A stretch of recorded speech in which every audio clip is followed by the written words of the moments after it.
Hello everyone, मेरा नाम है मयूर और आप सभी का स्वागत है हमारे यूट्यूब चैनल पर, जिसमें हम एमपीपीएससी 2020 प्री की यूनिट 10 यानी कि विभिन्न आयोग सीरीज का थर्ड लेक्चर जो कि है संघ लोक सेवा आयोग, उसके बारे में पढ़ेंगे। इसे हम संघ लोक सेवा आयोग का परिचय, उसकी शक्तियाँ, कार्य संबंधी अनुच्छेद व विभिन्न तथ्यों के बारे में पढ़ेंगे। तो बिना टाइम वेस्ट किए चलिए शुरू करते हैं। संघ लोक सेवा आयोग का गठन 1 अक्टूबर 1926 को हुआ था, आज़ादी के पूर्व, यानी कि जब ब्रिटिश शासन हमारे ऊपर था तब ये आयोग का गठन किया गया था। और इसके बारे में सबसे महत्वपूर्ण बात यह है कि ये सबसे पुराना आयोग है जो गठित हुआ और अभी तक चल भी रहा है। 1 अक्टूबर 1926, आज़ादी के पूर्व। तो ये आपको बात ध्यान रखनी होगी। क्या यह एक संवैधानिक निकाय है? जैसा कि मैं हमेशा बोलता आ रहा हूँ आपको कि संवैधानिक निकाय है या नहीं है, ये क्वेश्चन बहुत आईएमपी है हर आयोग के बारे में। तो आपको हमेशा पता होना चाहिए कि जो आयोग आप पढ़ रहे हो वो संवैधानिक निकाय है या नहीं है। तो क्योंकि संघ लोक सेवा आयोग के गठन का प्रावधान अनुच्छेद 315 में दिया गया है तथा 315 से 323 तक इसके बारे में विवरण भी दिया गया है, अतः यह संवैधानिक आयोग है। अनुच्छेद 315 भाग 14 हमारे संविधान के भाग 14 के अंतर्गत आता है तथा 315 से 323 तक इसके बारे में विवरण दिया गया है। आगे बढ़ते हैं। भारतीय सिविल सेवा का इतिहास। क्योंकि संघ लोक सेवा आयोग आज़ादी के पहले गठित किया गया था और इसके गठन के पहले भी 100 से 120 सालों तक सिविल सेवा का इतिहास रहा है, तो हमें वो इतिहास थोड़ा सा देख लेते हैं, तो हो सकता है यहाँ से भी क्वेश्चन आ जाए। वैसे हमारे सिलेबस में सिर्फ संघ लोक सेवा आयोग दिया गया है जो कि 1926 में बना था, लेकिन उसके पहले का थोड़ा सा बैकग्राउंड हम देख लेंगे। मैं चाहूँगा कि ये जल्दी से जल्दी कवर हो जाए, ज़्यादा डीप में हम इसमें ना जाएं। भारतीय सिविल सेवा का जनक गवर्नर जनरल लॉर्ड कॉर्नवालिस को माना जाता है। लॉर्ड कॉर्नवालिस जो कि 1786 से 1793 तक भारत के गवर्नर जनरल रहे, इन्हें सिविल सेवा का जनक माना जाता है। साथ में पुलिस सेवा का भी जनक माना जाता है और स्थायी बंदोबस्त जो व्यवस्था है वह भी लॉर्ड कॉर्नवालिस के द्वारा दी गई थी। भारत में 1855 से पहले सिविल सेवा में लोगों की नियुक्ति कंपनी के अधिकारियों के द्वारा होती थी। अब इन्होंने कॉर्नवालिस ने सिविल सेवा का जन्म तो दे दिया, यानी कि सिविल सेवा की नौकरी तो दे दी, लेकिन उसमें लोगों को नियुक्त कैसे किया जाता था। तो सिविल सेवा में नियुक्त जो लोगों को किया जाता था वो डायरेक्ट कंपनी के लोगों द्वारा ही किया जाता था। अपने लोगों को कंपनी के द्वारा उसमें ले लिया जाता था, उसके लिए कोई परीक्षा नहीं होती थी। 1855 में परीक्षा के आधार पर सिविल सेवकों की भर्ती होने लगी। लॉर्ड डलहौजी, जैसा कि आप जानते हैं कि लॉर्ड डलहौजी के समय पे बहुत ही इंपॉर्टेंट चीज़ें हुई थी। सबसे पहले तो लॉर्ड डलहौजी को हम उनकी हड़प नीति के लिए जानते हैं। उसके बाद उनके समय में ट्रेन भी हमारे यहाँ पे चली थी 1853 में। लॉर्ड डलहौजी के समय बहुत ही क्रांतिकारी बदलाव हुए थे। उनमें से एक बदलाव ये भी है कि 1855 से परीक्षा के आधार पर सिविल सेवकों की भर्ती होने लगी। 1855 में जो पहली परीक्षा आयोजित हुई थी सिविल सेवा के लिए वो लंदन में हुई थी। यानी कि अगर किसी भारतीय को भी सिविल सेवा में जाना है तो उसे एग्ज़ाम देने के लिए ही लंदन जाना पड़ेगा। तो आप इससे समझ सकते हैं कि निचले और मध्यम वर्गीय लोगों के लिए ये एग्ज़ाम थी ही नहीं, ये उच्च कुलीन वर्गों के लिए एग्ज़ाम थी, क्योंकि इसमें बहुत पैसा लगता था।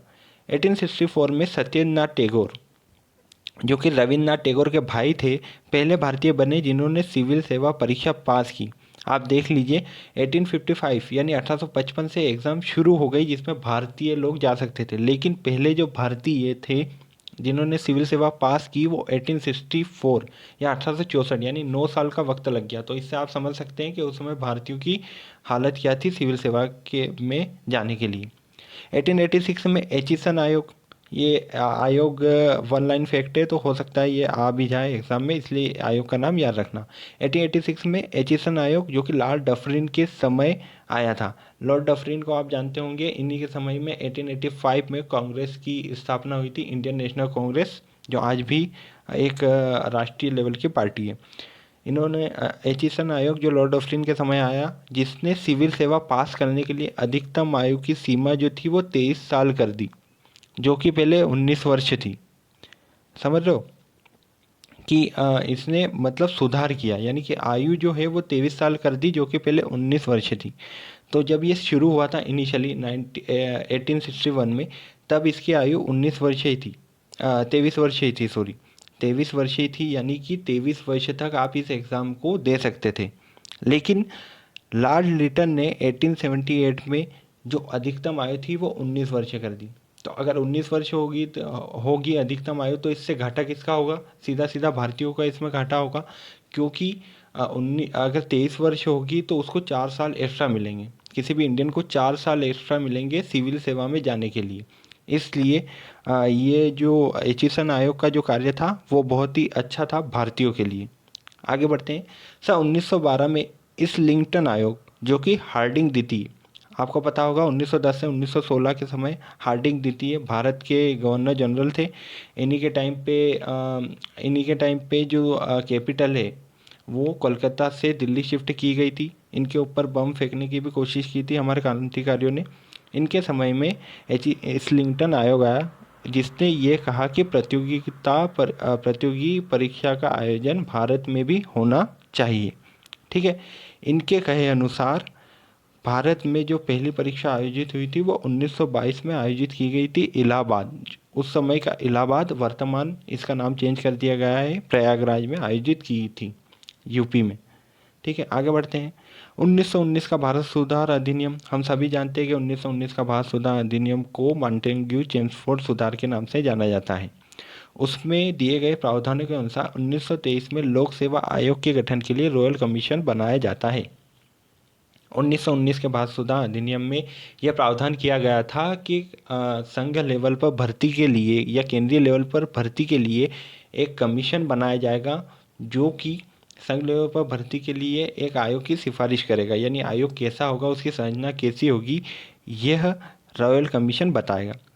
चूँकि रॉयल कमीशन के अध्यक्ष का नाम था आर्थर ली या ली ऑफ फोरेहम। फोरेहम इंग्लैंड में एक प्लेस का नाम है, इसलिए ये वहाँ पे रहते थे, इसलिए इन्हें ली ऑफ फोरेहम भी कहा जाता था।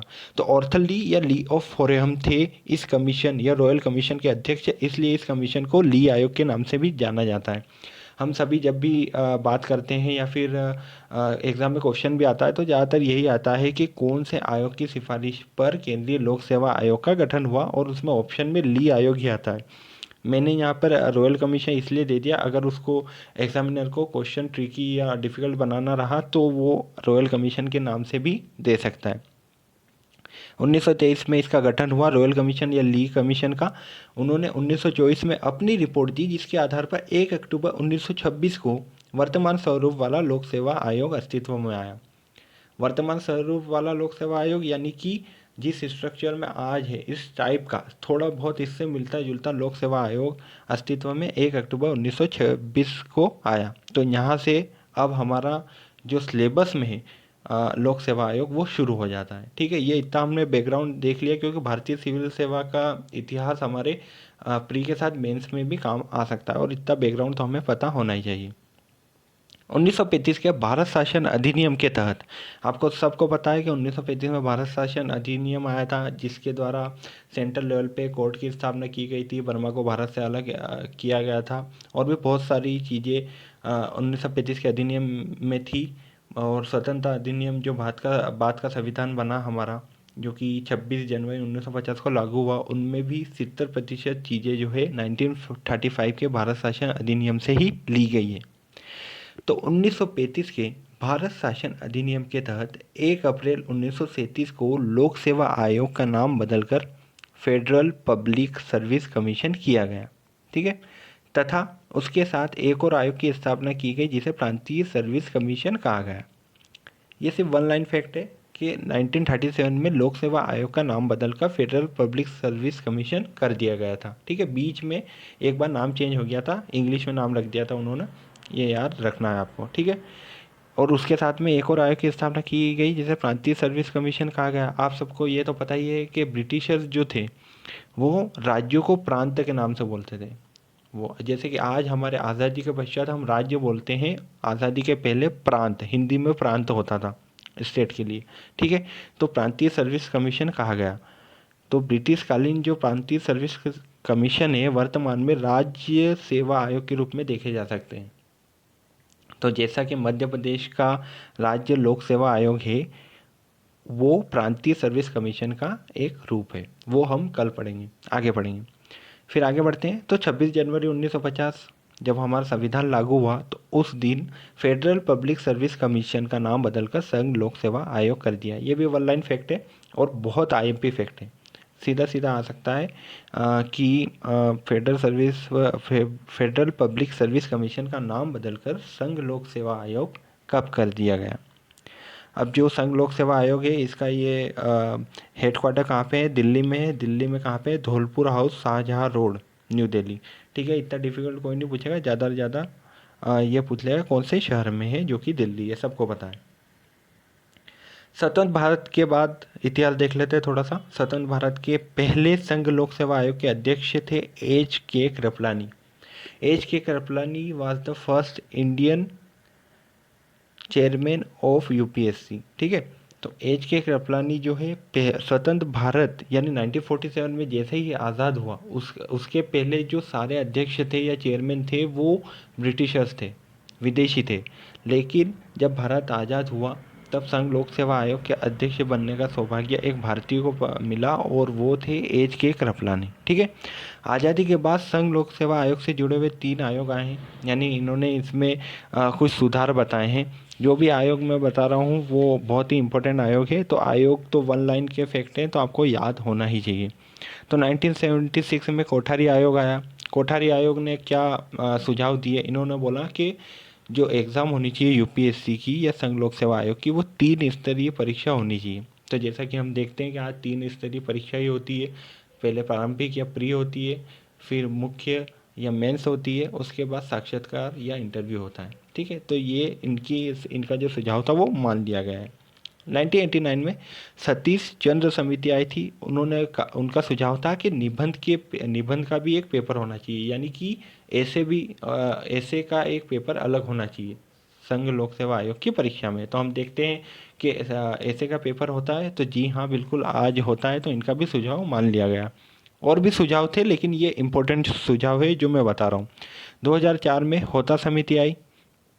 होता समिति ने एप्टीट्यूड टेस्ट की रखने की बात की कि परीक्षा में एप्टीट्यूड का भी एक अलग से पेपर होना चाहिए। तो आज एप्टीट्यूड का पेपर अलग से होता है, तो इनका भी सुझाव मान लिया गया।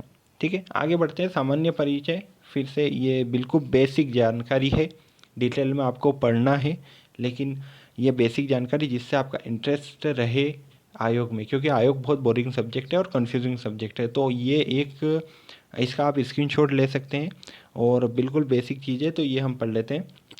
आयोग का गठन फिर से मैं बता रहा हूँ कि 1 अक्टूबर 1926 को हुआ था। प्रकृति देखते हैं तो ये संवैधानिक निकाय है। कार्य इसका है प्रवेश परीक्षा। जो केंद्रीय लोक सेवा आयोग है यूपीएससी है, वो सिर्फ भर्ती करवाता है या परीक्षा करवाता है, ये प्रशिक्षण नहीं देता है। प्रशिक्षण जो देता है वो लबासना जो कि मसूरी में है, वहाँ पर कार्मिक मंत्रालय जो भारत का है वो प्रशिक्षण की व्यवस्था और उसके बाद नौकरी की व्यवस्था वो कार्मिक मंत्रालय देखता है। यूपीएससी केवल और केवल भर्ती एजेंसी है, एक बार एग्ज़ाम करवाने के बाद यूपीएससी का कार्य समाप्त हो जाता है। आगे बढ़ते हैं। सदस्य संख्या, तो एक अध्यक्ष व 10 अन्य सदस्य, वर्तमान में हमें पता होना चाहिए कि एक अध्यक्ष है उसके साथ 10 अन्य सदस्य होते हैं। योग्यता, योग्यता का कोई विशेष उल्लेख संविधान में नहीं किया गया है सिवाय एक शर्त के। एक ही शर्त है कि जो भी सदस्य को केंद्रीय लोक सेवा आयोग का अध्यक्ष या सदस्य बनाया जा रहा है उसे केंद्रीय सरकार या राज्य सरकार के अधीन कम से कम 10 वर्ष कार्य करने का अनुभव हो, यानी ये गवर्नमेंट जॉब में वो हो 10 साल से। ठीक है, उसके अनुभव के आधार पर उसे ले लिया जाएगा। वेतन देख लेते हैं। तो अध्यक्ष और सदस्य में कोई विशेष अंतर नहीं है। अध्यक्ष का वेतन 2.5 लाख यानी 2.5 लाख और सदस्य का भी 2.5 लाख वेतन ही है। और ये वेतन कहाँ पे दिया गया है, अनुच्छेद 318 है ना। ठीक है, आगे बढ़ते हैं। सदस्य संख्या फिर से आ गया है, एक अध्यक्ष और 10 सदस्य, अनुच्छेद 318 में दिया गया है। पदावधि, अध्यक्ष और सदस्य, यहाँ पर अच्छी बात है कि अध्यक्ष और सदस्य दोनों की पदावधि जो है 6 वर्ष और 65 वर्ष आयु। ठीक है, 6 वर्ष और 65 वर्ष आयु दोनों की है। त्यागपत्र राष्ट्रपति को दिया जाता है। नियुक्ति भी राष्ट्रपति के द्वारा की जाती है और हटाना, अगर कोई हटा सकता है, ये शक्ति किसके पास है, तो ये राष्ट्रपति के पास है। यानी कि क्या यूपीएससी के अध्यक्ष और सदस्यों को हटाने की शक्तियाँ किसके पास पाई जाती है? तो ये राष्ट्रपति के पास पाई जाती है। राष्ट्रपति कैसे हटाएगा? इसका हटाने की प्रक्रिया क्या है? तो राष्ट्रपति को अगर संदेह होता है तो वो सबसे पहले सुप्रीम कोर्ट को बोलता है कि भैया मुझे इस पे संदेह है और मैं इसको हटाना चाहता हूँ। फिर सुप्रीम कोर्ट राष्ट्रपति के दिए हुए रीज़न या कारण पे जांच करेगा कि ये कारण सच है या नहीं। और कारण क्या हो सकता है? कारण एक हो सकता है साबित कदाचार, या फिर जिसका मतलब है कि अपना जो काम है वो ठीक से नहीं कर पा रहा है यदि अध्यक्ष या सदस्य। तो इसके आधार पर राष्ट्रपति हटा सकता है सुप्रीम कोर्ट की जांच के बाद।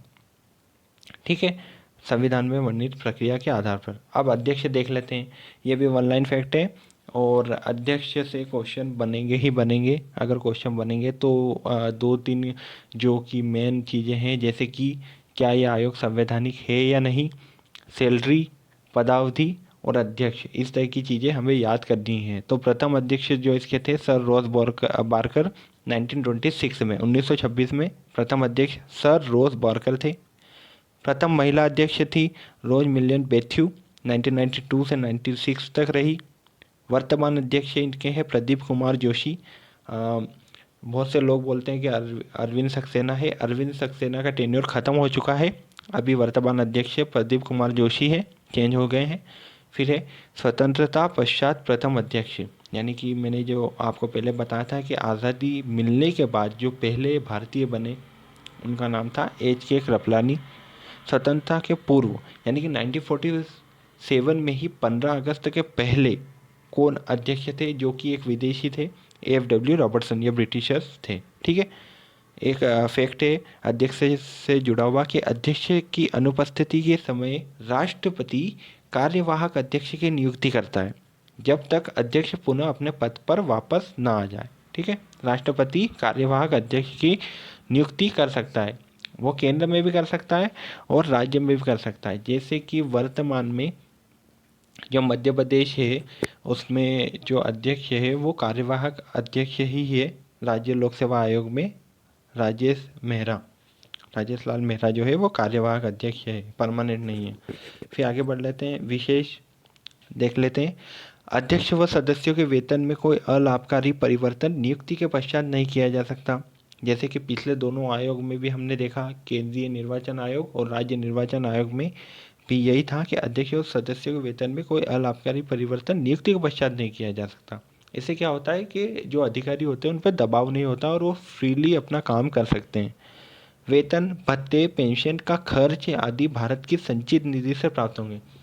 क्वेश्चन आता है कि संघ लोक सेवा आयोग को पैसा कहाँ से मिलेगा, उनका वेतन कहाँ से मिलेगा, उनको जो लाभ होते हैं वो कहाँ से मिलेंगे? तो वो भारत की संचित निधि से मिलते हैं उनको।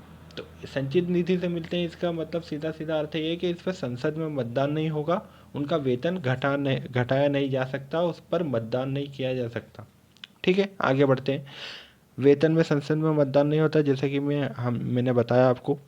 संघ लोक सेवा आयोग का संग्रहालय जो है दिल्ली के धौलपुर में, जो हेड क्वार्टर है दिल्ली के धौलपुर में, वहीं पर संघ लोक सेवा आयोग का एक संग्रहालय भी है जिसमें आप संघ लोक सेवा आयोग की जो पिछले 70-80 सालों का इतिहास रहा है वो जाके देख सकते हैं। संघ लोक सेवा आयोग की शक्तियाँ सिविल न्यायालय के समान होती है, यानी कि ये समन जारी कर सकता है, कहीं से रिपोर्ट मंगवा सकता है, कारण पूछ सकता है। यह आपराधिक मुकदमों की सुनवाई नहीं कर सकता है, लेकिन सिविल न्यायालय की सारी शक्तियों का यूज़ कर सकता है। संघ लोक सेवा आयोग के अध्यक्ष व सदस्य अपने पद पर पुनर्नियुक्ति के पात्र नहीं होते। ठीक है, संघ लोक सेवा आयोग के अध्यक्ष व सदस्य अपने पद पर पुनर्नियुक्ति के पात्र नहीं होते। इसका अर्थ है कि वे दूसरे पद पर तो जा सकते हैं लेकिन अपने ही पद पर पुनर्नियुक्त नहीं हो सकते। इसका अर्थ क्या है कि मान लीजिए कि संघ लोक सेवा आयोग का अध्यक्ष है तो वो पुनः अध्यक्ष के पद पर नहीं रह सकता, यानी कि इसके बाद उसे सेवानिवृत्ति दे दी जाएगी।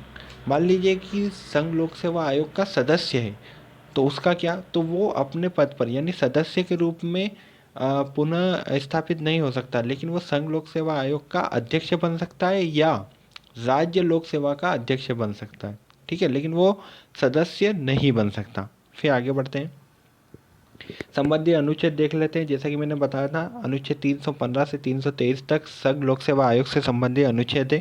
इसके साथ में अगर हम ये करते हैं तो साथ में पॉलिटी भी हमारी कवर हो रही है, तो इसलिए ये अनुच्छेद अच्छे से याद कर लीजिएगा। अनुच्छेद 315 में संघ तथा राज्य दिया गया है, संघ तथा राज्यों के लिए एक लोक सेवा आयोग होगा। ठीक है, अनुच्छेद 315 एक में दिया गया है, संघ और राज्यों के लिए एक लोक सेवा आयोग होगा। अनुच्छेद 315 के भाग 2 में दिया गया है संयुक्त लोक सेवा आयोग, यानी कि दो या दो से अधिक राज्यों के लिए एक संयुक्त लोक सेवा आयोग भी निर्मित किया जा सकता है। यानी कि कोई स्टेट है, जैसे कि मान लीजिए मध्य प्रदेश और छत्तीसगढ़ है, ये दोनों स्टेट चाहते हैं कि हम दोनों मिलके किसी एक एग्ज़ाम का आयोजन करवाएं, तो उसके लिए संयुक्त लोक सेवा आयोग बनाया जा सकता है। वर्तमान में महाराष्ट्र और गोवा के लिए संयुक्त लोक सेवा आयोग एक है, जो जहाँ तक मुझे एग्जाम्पल आता है कि गोवा के लिए अलग से पीएससी की परीक्षा नहीं होती, वो महाराष्ट्र के साथ ही हो जाती है। फिर है अनुच्छेद 316 सदस्यों की नियुक्ति और कार्यकाल।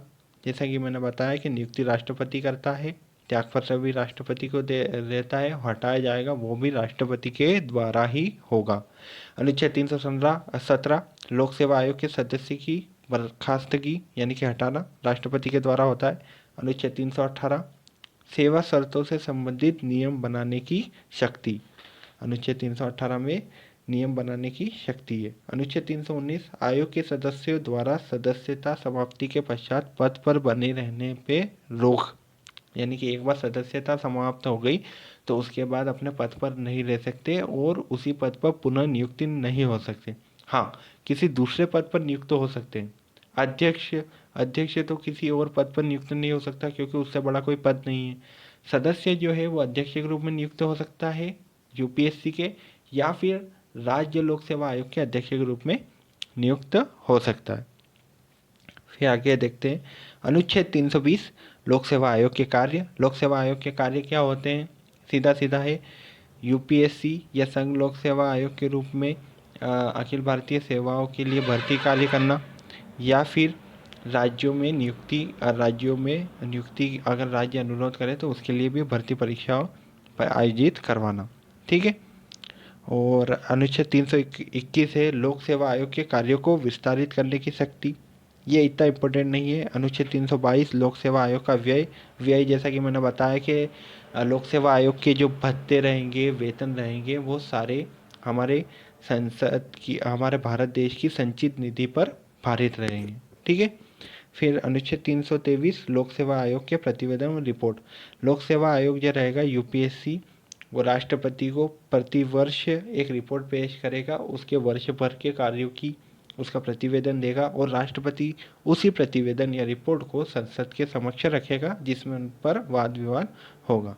ठीक है, आगे बढ़ते हैं, हम प्रश्नों को देख लेते हैं, थोड़े 2-4 क्वेश्चन छोटे छोटे। पहला क्वेश्चन है, केंद्रीय लोक सेवा आयोग का गठन कब हुआ था? सीधा सा क्वेश्चन है, जो कि मैंने पहली स्लाइड में आपको बताया था, केंद्रीय लोक सेवा आयोग का गठन कब हुआ था। ऑप्शन देख लेते हैं। पहला ऑप्शन है 1 अक्टूबर 1926, दूसरा है 26 जनवरी 1950, तीसरा है 15 अगस्त 1943, चौथा है 24 अगस्त 1964। तो इसका सही जवाब है ए, 1 अक्टूबर 1926। ली आयोग या फिर रॉयल कमीशन की सिफारिश के आधार पर 1 अक्टूबर 1926 को केंद्रीय लोक सेवा आयोग का गठन हुआ। उसके पहले भी सिविल सेवा की परीक्षाएं आयोजित की जाती थी, लेकिन उस समय उसके पहले कोई आयोग नहीं था। अगला क्वेश्चन है, केंद्रीय लोक सेवा आयोग को संवैधानिक दर्जा कब दिया गया? है ना, तो बहुत अच्छा क्वेश्चन है और बहुत कंफ्यूज करने वाला क्वेश्चन भी है। ऑप्शन सारे जो हैं वो सिमिलर है, उनमें कुछ ना कुछ हुआ ही है। तो ऑप्शन है पहला 1 अक्टूबर 1926, दूसरा है 26 जनवरी 1950, तीसरा है 1 अप्रैल 1937 और चौथा है 26 नवंबर 1949। आंसर है इसका बी, 26 जनवरी 1950। ठीक है, तो 26 जनवरी 1950 क्यों? क्योंकि 26 जनवरी 1950 को ही भारत का संविधान जो है वो लागू हुआ था। तो इसके पहले भी आयोग तो था, लेकिन वो संवैधानिक नहीं था, क्योंकि जब तक संविधान ही लागू नहीं होगा तो आयोग संवैधानिक कैसे हो सकता है। तो 26 जनवरी 1950 को आयोग को संवैधानिक आयोग का दर्जा मिला। इसके अलावा 1 अक्टूबर 1926 को क्या हुआ था? तो आयोग का गठन हुआ था। 1 अप्रैल 1937 को क्या हुआ था, तो इसका नाम बदलकर फेडरल पब्लिक सर्विस कमीशन रख दिया गया था। और 26 नवंबर 1949 को कब हुआ, क्या हुआ था, तो हमारा संविधान बनकर तैयार हो गया था। फिर अगला क्वेश्चन है, रॉयल कमीशन या ली कमीशन किस वर्ष स्थापित किया गया था, तो 1923, 1924, 1925 या 1926। तो जैसा कि हम सभी जानते हैं कि रॉयल कमीशन का गठन हुआ था 1923 में, इसकी रिपोर्ट आई थी 1924 में, 1925 को कुछ नहीं हुआ था, और 1926 में संघ लोक सेवा आयोग 1 अक्टूबर 1926 को बन गया था।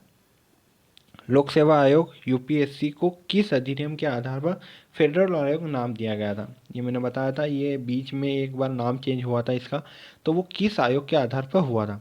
मार्टेग्यू चेम्सफोर्ड सुधा 1919, भारत शासन अधिनियम 1935, स्वतंत्रता अधिनियम 1947 या इनमें से कोई नहीं। ठीक है, तो ये भी क्वेश्चन वही है कि अगर डिफ़िकल्ट बनाना हुआ तो ही इतना डीप में जाएगा। इसका आंसर है भारत शासन अधिनियम 1935। मॉन्टेग्यू चेम्सफोर्ड सुधार के आधार पर 1919 के आधार पर ली आयोग या रॉयल कमीशन बना था 1923 में, जिसके आधार पर 1926 में केंद्रीय लोक सेवा आयोग बना था। स्वतंत्रता अधिनियम 1947 के द्वारा भारत देश को आज़ादी मिली थी और भारत और पाकिस्तान 2 राष्ट्रों का जन्म हुआ था। अब अगला क्वेश्चन है, स्वतंत्रता के पश्चात लोक सेवा आयोग के प्रथम अध्यक्ष कौन बने थे। मैंने आपको बताया था कि लोक सेवा आयोग के अध्यक्ष जो थे प्रथम भारतीय स्वतंत्रता के बाद ही बने थे। तो ऑप्शन है आपका प्रदीप कुमार जोशी, अरविंद सक्सेना, एच के कृपलानी, RN बनर्जी। इसका आंसर होगा सी, एच के कृपलानी। एच के कृपलानी क्यों, प्रदीप कुमार जोशी वर्तमान अध्यक्ष है, अरविंद सक्सेना, हाँ, अब वर्तमान के पूर्व जो अध्यक्ष थे अरविंद सक्सेना ही थे, उनका टेन्योर अभी खत्म हुआ है। एच के कृपलानी आज़ादी के बाद पहले अध्यक्ष थे और प्रथम भारतीय अध्यक्ष भी थे, और RN बनर्जी जो है वो दूसरे अध्यक्ष थे, यानी कि एच के कृपलानी के बाद RN बनर्जी यूपीएससी के अध्यक्ष बने थे। फिर अगला क्वेश्चन, संघ लोक सेवा आयोग के अध्यक्ष के पद अवधि कितनी होती है, यानी कि अपना पद संघ लोक सेवा आयोग के जो चेयरमैन होते हैं वो कब तक धारण करते हैं, हमें पदावधि बतानी है। तो पहला ऑप्शन है 5 वर्ष या 60 आयु, सेकेंड है 5 वर्ष या 65 आयु, थर्ड है 6 वर्ष या 65 आयु, फोर्थ है 6 वर्ष या 70 आयु। ठीक है, तो जब हम याद करते हैं तब तो हमें इजीली याद हो जाता है, लेकिन जब ये ऐसे ऑप्शन हम देखते हैं एग्ज़ाम में या फिर क्वेश्चन पेपर में, तब हमें कन्फ्यूज़न होने लग जाती है, क्योंकि सारे के सारे एक जैसे ही लगते हैं। तो इसका आंसर होगा सी, 6 वर्ष या 65 आयु। तो ये हमें अच्छे से याद कर लेना है और बार बार क्वेश्चन लगा के भी देखना है, ताकि हमें पता चल जाए कि हमें कितना याद हुआ। ये क्वेश्चन, इसका जवाब आपको कमेंट बॉक्स में देना है कि संघ लोक सेवा आयोग के अध्यक्ष बनने के लिए योग्यता क्या है। मैं चाहता तो यहाँ पे ऑप्शन भी दे देता, लेकिन ऑप्शन जब हमें मिल जाते हैं तो हम सोचना थोड़ा कम कर देते हैं, क्योंकि चारों ऑप्शन में से एक तो सही होगा ही, इसलिए मैंने यहाँ पर ऑप्शन नहीं रखे, ताकि आपको सोचने का मौका मिले और आप वीडियो ध्यान से देखें, ताकि इसका आंसर करने में आपको मज़ा आए कि आपको याद रहा। इसके साथ मैंने आज एक और क्वेश्चन ऐड किया है, आप उसको अभी जवाब दे सकते हैं कि संघ लोक सेवा आयोग के अध्यक्ष व सदस्य को वेतन भत्ते कहाँ से दिए जाते हैं, यानी कि उनको जो वेतन या अन्य सुविधाएं प्राप्त किए जाते हैं, दी जाती है, उसका खर्चा कहाँ से निकलता है। ठीक है, तो आपको बताना है कहाँ से निकलता है और कहाँ से खर्चा निकलता है, कहाँ से उनको पैसे दिए जाते हैं, साथ में अगर हो सके तो उसका आर्टिकल भी आप लिख दीजिएगा। ठीक है, तो अच्छा लगा हो तो लाइक करें, शेयर करें, और जो मैंने क्वेश्चन पूछे हैं उनका जवाब नीचे कमेंट सेक्शन में दें। और अगर आपको मुझसे कोई भी कॉन्टेक्ट करना है या कोई भी सवाल करना है या मुझे फॉलो करना चाहते हैं, तो मयूर लक्ष्यकार 77 मेरी इंस्टाग्राम ID है, आप उस पर जाके मुझे फॉलो कर सकते हैं।